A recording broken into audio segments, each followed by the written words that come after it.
નજીક national highway number 48ને અડીને આવેલા નોબેલ માર્કેટમાં ગતરોજ સમી સાંજના સમયે સ્ક્રેપના ગોડાઉનમાં આગ ફાટી નીકળી હતી।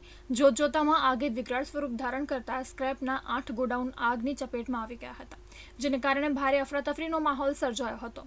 આગને કાબૂમાં લેવા માટે અંકલેશ્વર, ભરૂચ, પાનોલી, ઝઘડિયા તેમજ ખાનગી કંપનીના 12 થી વધુ ફાયર ટેન્ડરોએ 70 થી વધુ રાઉન્ડ લગાવી લગભગ 6 થી 7 કલાકની જહેમત બાદ આગ પર કાબૂ મેળવ્યો હતો। ત્યારે આ મામલામાં હવે વહીવટીતંત્ર એક્શનમાં આવ્યું છે। આ અંગે અંકલેશ્વરના મામલતદાર કરણસિંહ રાજપૂતે ટેલિફોનિક વાતચીતમાં જણાવ્યું હતું કે આગ લાગવાના મામલામાં સ્ક્રેપના ગોડાઉન સંચાલકો સામે કાર્યવાહી કરવામાં આવશે। તેમને નોટિસ ફટકારી ફાયર સેફટી અંગેના ખુલાસા પૂછવામાં આવશે।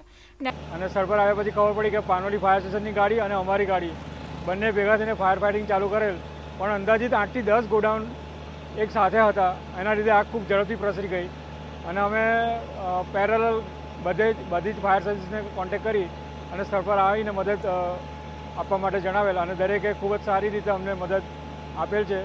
અને અંદાજિત 5 થી 6 કલાકની ફાયર ફાઇટિંગ દરમિયાન હજી પણ ક્યાંક ક્યાંક ફ્લેમ જોવા મળી રહી છે, તો લગભગ અમને કુલિંગ કરતાં હજી બી 2-3 કલાક લાગી શકે છે, પણ હાલ હવે પરિસ્થિતિ કંટ્રોલમાં છે એવું કહી શકીએ, પણ કુલિંગ પ્રક્રિયા ચાલુ રહેશે। ને અડીને મોટી સંખ્યામાં સ્ક્રેપના ગોડાઉન ધમધમે છે, જેને તંત્રએ પરવાનગી પણ આપી નથી। ત્યારે પર્યાવરણવાદીઓ સિસ્ટમ અને ઉદ્યોગોને પણ જવાબદાર ઠેરાવી રહ્યા છે અને આ અંગે કડક પગલાં ભરવાની પણ માંગ કરી રહ્યા છે। જે ઇન્ડસ્ટ્રીમાંથી કચરો આવે છે તો કાયદો એવું કહે છે કે એ કચરો વ્યવસ્થિત નિકાલ કરવાની જવાબદારી જે તે ઉદ્યોગની છે અને એ જે ભંગારની કંપનીઓ કે છૂટક વેપારીઓ ભંગાર લઈ જાય છે તો એ પોતાની જગ્યા પર એમને વેચેલો કચરો બરાબર છૂટો પડે અને વ્યવસ્થિત સ્ટોર થઈને વ્યવસ્થિત પ્રોસેસ થાય છે કે નહીં એ જોવાનું હોય છે। આ ફ્રેમવર્કમાં આ રીતે જો વિચારીએ તો જ આપણે કદાચ આનો પ્રશ્ન ઉકેલી શકીશું। બાકી હું બોલીશ તો તમે છાપશો અથવા હું બોલીશ તો તમે ટીમ બતાવશો, એ સિવાય કંઈ નહીં।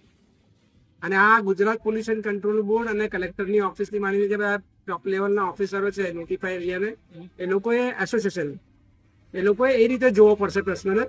મારા ત્યાંથી કોઈ કચરો લઈ જાય છે તો એ કચરો ક્યાં નાખે છે, કેવી રીતે નિકાલ કરે છે, વ્યવસ્થિત નિકાલ કરે છે કે નહીં, એ જવાબદારી ઉદ્યોગોના માથે પણ રાખવી પડશે, તો જ કદાચ આનો ઉકેલ એ દિશામાં આપણે પહેલું પગલું મૂકી શકીશું। અત્રે ઉલ્લેખનીય છે કે 8 ગોડાઉનમાં આગના પગલે ધુમાડાના કારણે નજીકમાં આવેલા ભરકોદરા ગામના રહીશોને આંખમાં બળતરા અને શ્વાસ લેવામાં તકલીફની ફરિયાદો પણ ઉઠી હતી। સ્ક્રેપના ગોડાઉનમાં વારંવાર આગ લાગવાના બનાવો બને છે, છતાં પણ તંત્ર નોટિસ પાઠવી સંતોષ માને છે। ત્યારે આ મામલામાં હવે કડક કાર્યવાહીની જરૂરિયાત ઊભી થઈ છે।